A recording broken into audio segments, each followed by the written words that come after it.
రారేమో అనుకున్నాను. నేను రానని ఎందుకు అనుకున్నారు? అంటే ఆలస్యం అయింది కదా, అందుకని రారేమో అనుకున్నాను. చెప్పు, ఎలా ఉన్నాను?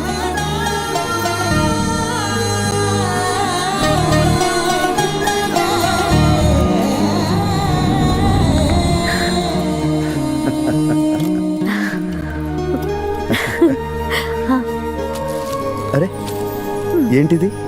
గిఫ్ట్, లాల్చీ పంచం. నాకు చాలా నచ్చింది. మీకు చాలా బాగుంటుంది, కానీ నవ్వకూడదు, ఓకే? ఇలా ఇవ్వు.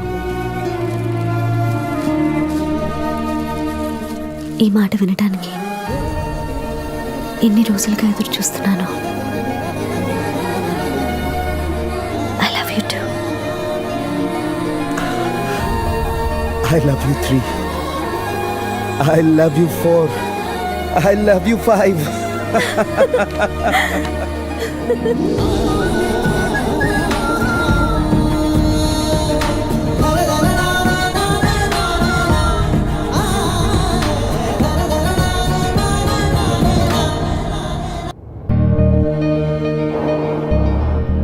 సార్ చెప్పిన కార్ వస్తుంది, వెళ్ళి చెప్పొస్తా. సరే.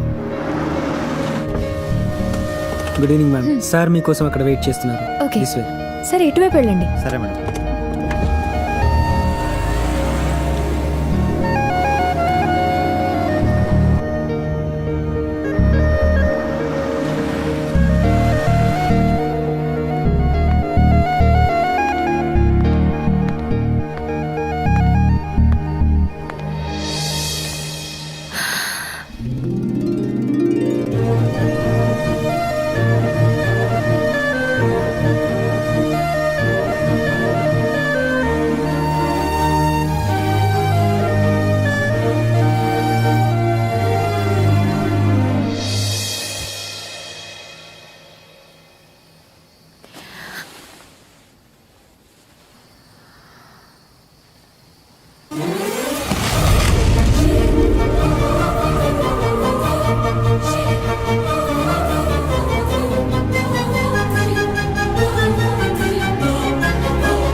I love you Krishna.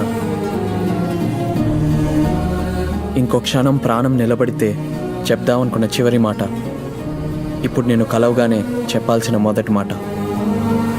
అప్పుడు చెప్పాలని తెలియక చెప్పలేదు, ఇప్పుడు చెప్పాలంటే కూడా ఆ పరిస్థితి లేదు. పాస్ట్ నాకు ఇప్పుడు కాదు కృష్ణ, అదే రోజు గుర్తొచ్చింది. ఆ రోజు రాత్రే నిన్ను బిట్టు రూమ్లో చూసి షాక్ అయ్యాను కృష్ణ. ఉరుముల శబ్దానికి లేచి చూస్తే నువ్వు కనిపించావు. ఈ అమ్మాయిని ఎక్కడో చూశానని అనుకున్నా. నిన్ను చూస్తున్నప్పుడు నాకు గతం గుర్తొచ్చింది.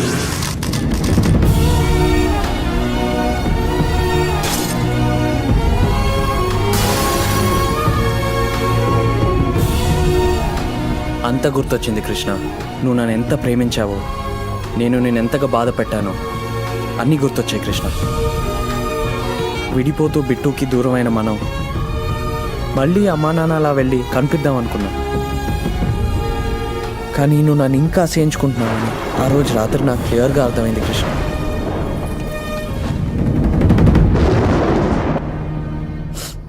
ఆ లైఫ్లో మంది అరేంజ్ మ్యారేజ్ కదా కృష్ణ. నువ్వు నాకు ఈజీగా దొరికావు. నీ విలువేంటో నాకు తెలియలేదు, కానీ నేను ఎప్పుడు మోసం చేయలేదు కృష్ణ, ఎప్పుడు మోసం చేయలేదు. జన్మలకి సరిపోని ప్రేమ కన్నా గత జన్మలో ద్వేషమే నీకు ఎక్కువైందా? ప్రేమ ఉంటే తప్పులు కూడా క్షమిస్తారంటారు కదా. మరి నేను చేయని తప్పుకి నాకు ఈ పనిష్మెంట్ అవసరం అంటావా కృష్ణ? నన్ను ప్రేమించక్కర్లేదు కృష్ణ. నన్ను తిట్టు, కొట్టు, గొడవపడు, కానీ నన్ను దూరం చేయి మాకు. ఇక ఇప్పట్ల మళ్ళీ పుడతానో లేదో అని భయంతో అడుగుతున్నాను. కానీ నువ్వు లేకపోతే చావాలనిపిస్తుంది కృష్ణ.